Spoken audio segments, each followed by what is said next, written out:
Hello aspirants. क्या TGT PGT exam की तैयारी करने के लिए एकमात्र कोचिंग ही ऐसा सहारा है जिसके सहारे से हम इस एग्ज़ाम को क्वालिफाई कर सकते हैं? तो देखिए, इसका जवाब है बिल्कुल नहीं। इसके लिए आपको संपूर्ण विषय की मतलब नॉलेज होना, सटीक विषय और सटीक किताबें आपके पास, वो सटीक कंटेंट जो आपके लिए महत्वपूर्ण है, वो चीज़ आपके लिए होना बहुत ज़्यादा आवश्यक है, जिसको अगर आप अच्छे से पढ़ाई कर सकते हैं तो आपका सिलेक्शन हो सकता है। देखिए, कोचिंग ना कोई एकमात्र ऐसा सहारा नहीं है जिसको हम अगर ज्वाइन नहीं करते तो हम सिलेक्शन से चूक सकते हैं। तो आज की वीडियो में हम शेयर करने वाले हैं कुछ ऐसे स्लॉट, कुछ ऐसे स्टेप्स जिनको अगर आप फॉलो करते हैं या अपने डेली की लाइफ में इन सटीक ऑप्शन को, सटीक स्लॉट को अगर फॉलो करती हैं तो आई होप कि आपको सिलेक्शन से कोई नहीं रोक सकता। तो देखिए, सबसे पहले क्या होता है कि बहुत सारे ऐसे एस्पिरेंट्स होते हैं जिनको ये डाउट रहता है कि हम कोचिंग करें या सेल्फ स्टडी करें, कोचिंग करें या सेल्फ स्टडी करें। तो हमारे तरफ से अगर मैं अपना सेल्फ का एक्सपीरियंस बताऊं तो मेरे तरफ से सेल्फ स्टडी बेस्ट है किसी भी सिलेक्शन को पाने के लिए। तो यहाँ पे मैं बात करूँगी गणित और विज्ञान जैसे हार्ड सब्जेक्ट, जो कि टीजीटी पीजीटी के लिए बहुत ही हार्ड सब्जेक्ट मानी जाती है। तो उनके लिए अगर मैं बात करूँ तो वो हमारे लिए बहुत ही टफ है। तो इसके लिए हमें सही किताबें, सटीक किताबें और सटीक जानकारी होना बहुत आवश्यक है। तो सबसे पहले हमें अपना सिलेबस देखना है, यानी पहला स्लॉट जो हमारा होता है वो सिलेबस से स्टार्ट होता है। फर्स्ट हमारी प्रायोरिटी है सिलेबस को निकलवा के, प्रिंट आउट करा के और उसे अपने पास रखना। देखिए, आप सिलेबस को निकलवाइए और जहाँ भी आप पढ़ रही हैं तो आप अगर स्टडी टेबल में पढ़ रही हैं तो आपके टेबल पे वो आपका सिलेबस का प्रिंट आउट होना चाहिए, या कि आपके दीवार में वो प्रिंट आउट लगा होना चाहिए। तो देखिए, मतलब जब भी आप पढ़ने बैठेंगी ना तो आपका सिलेबस जब आपके पास रहेगा तो आपको ये समझ में आएगा कि हमें क्या पढ़ना है, कैसे पढ़ना है। तो उस प्रकार से आप पढ़ सकते हैं। फिर दूसरी चीज़ है कि हमें मेन सब्जेक्ट पे फोकस करना। देखिए, हम क्या करते हैं कि बहुत सारे कंटेंट इकट्ठा कर लेते हैं, ये किताबें वो किताबें, तो ऐसा बिल्कुल नहीं करना है। आप ना ऐसा करिए कि एनसीईआरटी को बेस लीजिए, 11th-12th की एनसीईआरटी की बुक, और आपको ग्रेजुएशन रखना है क्योंकि टीजीटी में ग्रेजुएशन तक के क्वेश्चन आते हैं, देखने को मिलता है। तो आप 11th-12th और ग्रेजुएट की जो भी आपके सब्जेक्ट है उसकी बुक आप रख लीजिए।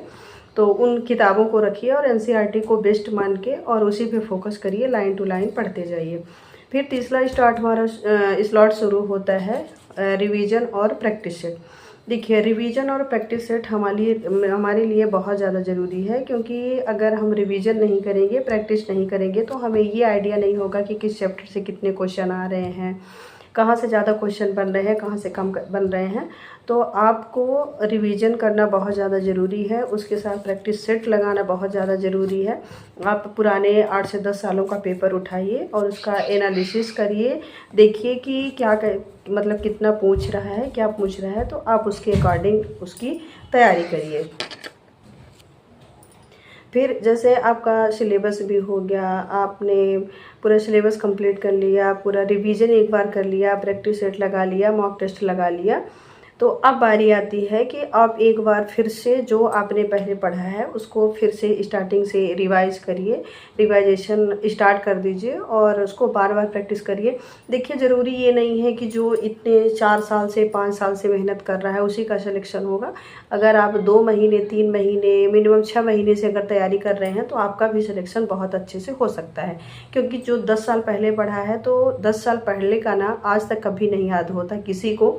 तो आपको एग्ज़ाम देने के लिए तुरंत का पढ़ा हुआ ही याद रहेगा, और तुरंत पढ़ोगे तभी आप एग्ज़ाम दे पाओगे, क्योंकि आपने बहुत पहले बहुत ज़्यादा पढ़ा है लेकिन अगर उसका रिवीजन नहीं किया है तो आपको ऑब्वियसली कि जब भी आप एग्ज़ाम हॉल में जाएंगे तो हर चीज़ आपको भूल जाएगी। तो आप ये कंपैरिजन मत करिए कि वो इतने साल से तैयारी कर रहा है तो उसी का सिलेक्शन होगा, हमारा नहीं होगा, ऐसा बिल्कुल नहीं है।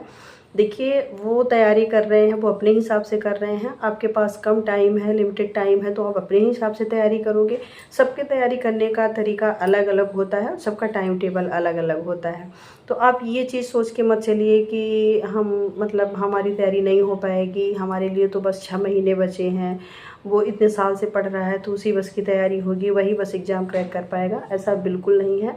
आप मन लगा के पढ़ाई करिए, बिल्कुल फोकस के साथ पढ़िए। ज़रूरी नहीं है कि जो बहुत दिनों से तैयारी कर रहा है उसी के का एग्ज़ाम निकलेगा, आपका नहीं निकलेगा।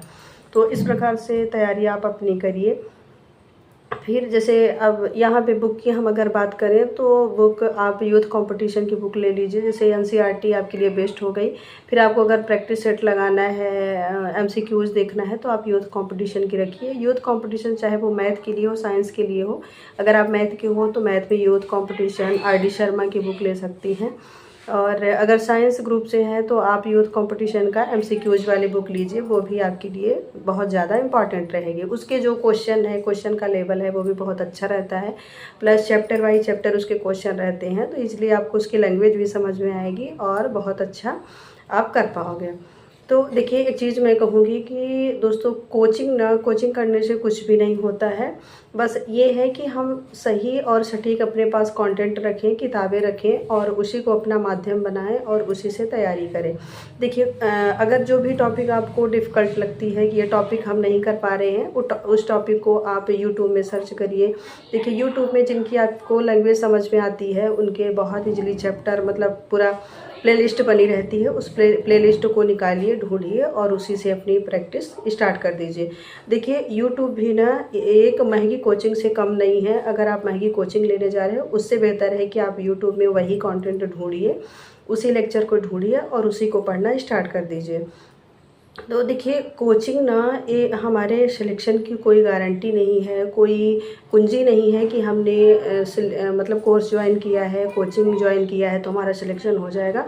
बस आपको एक गाइडेंस मिलती है, एक गाइड करने वाले मिलते हैं, लेकिन सिलेक्शन दिलाने वाले नहीं कि वो 100% ये श्योर बोलते हैं कि आपका सिलेक्शन दिलाऊंगा, ऐसा बिल्कुल नहीं है। तो इसके लिए आपको, भले आप कितनी कोचिंग ज्वाइन किए हैं, लेकिन सेल्फ स्टडी आपको करना पड़ेगा। तो इससे बेहतर ये है कि आप फालतू के पैसे कोचिंग में मत खर्च करें, सेल्फ स्टडी करें, अपनी NCERT बुक को अपना बेस बनाएं और उसके बाद जो भी आपको समझ में नहीं आता है टॉपिक, तो आप यूट्यूब पे सर्च करिए, क्योंकि यूट्यूब पे बहुत सारे ऐसे चैनल हैं, बहुत प्लेटफॉर्म है जिनमें बहुत अच्छी अच्छी क्लासेस आती हैं। तो अगर आपको ना मेरी वीडियो थोड़ी सी भी यूज़फुल लगती है तो प्लीज़ एक कमेंट करिएगा, और कोई भी जानकारी लेना है तो कमेंट करिएगा, हम वीडियो के थ्रू आपको ज़रूर उसका आंसर देंगे, उसका जवाब देंगे। तो इस प्रकार से अगर आप MPTET TGT PGT की तैयारी करते हैं तो आई होप कि आपको ना सिलेक्शन से कोई नहीं रोक सकता और बहुत अच्छे से आपका सिलेक्शन हो सकता है, आप सिलेक्शन पा सकते हो। बस यही जो छोटी छोटी गाइडेंस हैं, जो मेन सटीक बातें हैं, वो चीज़ आपको ध्यान में रखना है कि हमें कैसे अपना सिलेबस कंप्लीट करना है, कैसे हमें रिवीजन करना है, कैसे प्रैक्टिस सेट लगाना है और कैसे मॉक टेस्ट लगाना है। बस इसी चीज़ की ज़रूरत है। अगर आप ये चीज़ टाइम टू टाइम करते हैं और एक टाइम मैनेजमेंट के साथ करते हैं, एक रूल के साथ करते हैं, तो आई होप कि इस साल की एक सीट आपके लिए पक्की होगी। तो चलिए, अब हम करते हैं यहीं पे वीडियो को एंड और फिर मिलेंगे आपको नेक्स्ट मोटिवेशनल वीडियो के साथ। तो वीडियो देखने के लिए thank you so much, and like करना ना भूलें, सब्सक्राइब करना ना भूलें और एक प्यारा सा कमेंट करना ना भूलें। तो मिलेंगे फिर नेक्स्ट वीडियो में। Thank you so much, bye bye and all the best everyone.